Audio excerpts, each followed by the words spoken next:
পরলোকগত Kuwaiti লেখক আবদুল্লাহ জারল্লার রহমতুল্লাহি আলাই মৃত্যুর আগে লিখে যাওয়া কিছু অনুভূতি। মৃত্যু নিয়ে আমি কোনো দুশ্চিন্তা করব না। আমার মৃতদেহের কি হবে সেটা নিয়ে কোনো অযথা আগ্রহ দেখাবো না। আমি জানি আমার মুসলিম ভাইরা করণীয় সব কিছুই যথাযথভাবে করবে। তারা প্রথমে আমার পরনের পোশাক খুলে আমাকে বিবস্ত্র করবে, আমাকে গোসল করাবে, তারপর আমাকে কাফন পরাবে, আমাকে আমার বাসগৃহ থেকে বের করবে। আমাকে নিয়ে তারা আমার নতুন বাসগৃহে কবরের দিকে রওনা হবে। আমাকে বিদায় জানাতে বহু মানুষের সমাগম হবে।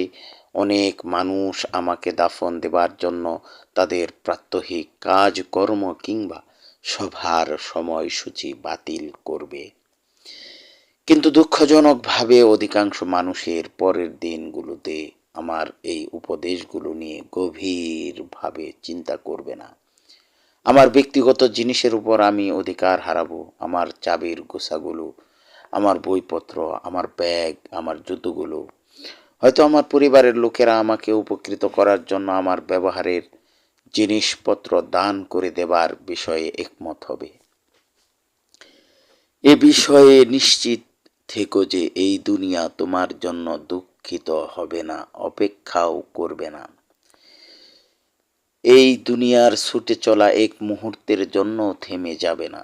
অর্থনীতি, কর্মকাণ্ড কিংবা ব্যবসা বাণিজ্য সব কিছু চলতে থাকবে। আমার দায়িত্ব কাজ অন্য কেউ সম্পাদন করা শুরু করবে। আমার ধন সম্পদ বিধিসম্মত ভাবে আমার ওয়ারিসদের হাতে চলে যাবে।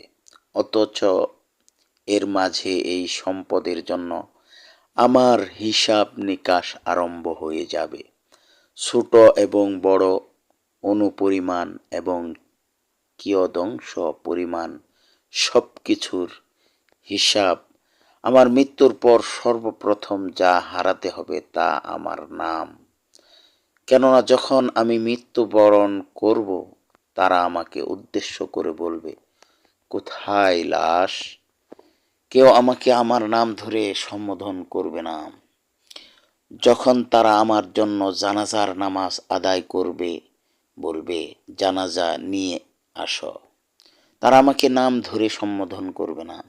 আর যখন তারা দাফন শুরু করবে, বলবে, মৃতদেহকে কাছে আনো। তারা আমার নাম ধরে ডাকবে না। এজন্যই দুনিয়ায় আমায় আমার বংশ পরিচয়, আমার গোত্র পরিচয়, আমার পদমর্যাদা এবং আমার খ্যাতি কোনো কিছুই আমাকে যেন ধোঁকায় না ফেলে।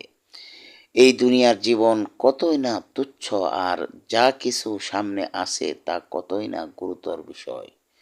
অতএব শোনো, তোমরা যারা এখনো জীবিত আছো, জেনে রাখো তোমার মৃত্যুর পর তোমার জন্য 3 ভাবে দুঃখ করা হবে। 1, যারা তোমাকে বাহ্যিকভাবে চিনত তারা তোমাকে বলবে হতভাগা। 2, তোমার বন্ধুরা বড়জোর তোমার জন্য কয়েক ঘন্টা বা কয়েক দিন দুঃখ করবে। তারপর তারা আবার গল্পগুজব বা হাসি ঠাট্টাতে মত্ত হয়ে যাবে। 3, যারা খুব গভীরভাবে দুঃখিত হবে তারা তোমার পরিবারের মানুষ। তারা 1 সপ্তাহ, 2 সপ্তাহ, 1 মাস, 2 মাস কিংবা বড়জোর 1 বছর দুঃখ করবে। এরপর তারা তোমাকে স্মৃতির মণিকোঠায় যত্ন করে রেখে দেবে। মানুষদের মাঝে তোমাকে নিয়ে গল্প শেষ হয়ে যাবে। অতঃপর তোমার জীবনের নতুন গল্প শুরু হবে, আর তা হবে পরকালের জীবনের বাস্তবতা। তোমার নিকট থেকে নিঃশেষ হবে তোমার সৌন্দর্য, ধন সম্পদ, সুস্বাস্থ্য, সন্তান সন্ততি, বসত বাড়ি, প্রাসাদসমূহ, জীবন সঙ্গী। তোমার নিকট তোমার ভালো অথবা মন্দ আমল ব্যতীত আর কিছুই অবশিষ্ট থাকবে না। শুরু হবে তোমার নতুন জীবনের বাস্তবতা। আর সে জীবনের প্রশ্ন হবে, তুমি কবর আর পরকালের জীবনের জন্য এখন কি প্রস্তুত করে এনেছ? বস্তুত এই জীবনের বাস্তবতা সম্পর্কে তোমাকে গভীরভাবে মনোনিবেশ করা প্রয়োজন। এজন্য তুমি যত্নবান হও ফরজ ইবাদতগুলোর প্রতি, নফল ইবাদতগুলোর প্রতি, গোপন সাদাকাহার প্রতি, ভালো কাজের প্রতি, রাতের নামাজের প্রতি, যেন তুমি নিজেকে রক্ষা করতে পারো। এই লেখাটির মাধ্যমে, এই বক্তব্যের মাধ্যমে তুমি মানুষকে উপদেশ দিতে পারো, কারণ তুমি এখনো জীবিত আছো। এর ফলাফল আল্লাহর ইচ্ছায় তুমি কিয়ামত দিবসে মিজানের পাল্লায় দেখতে পাবে।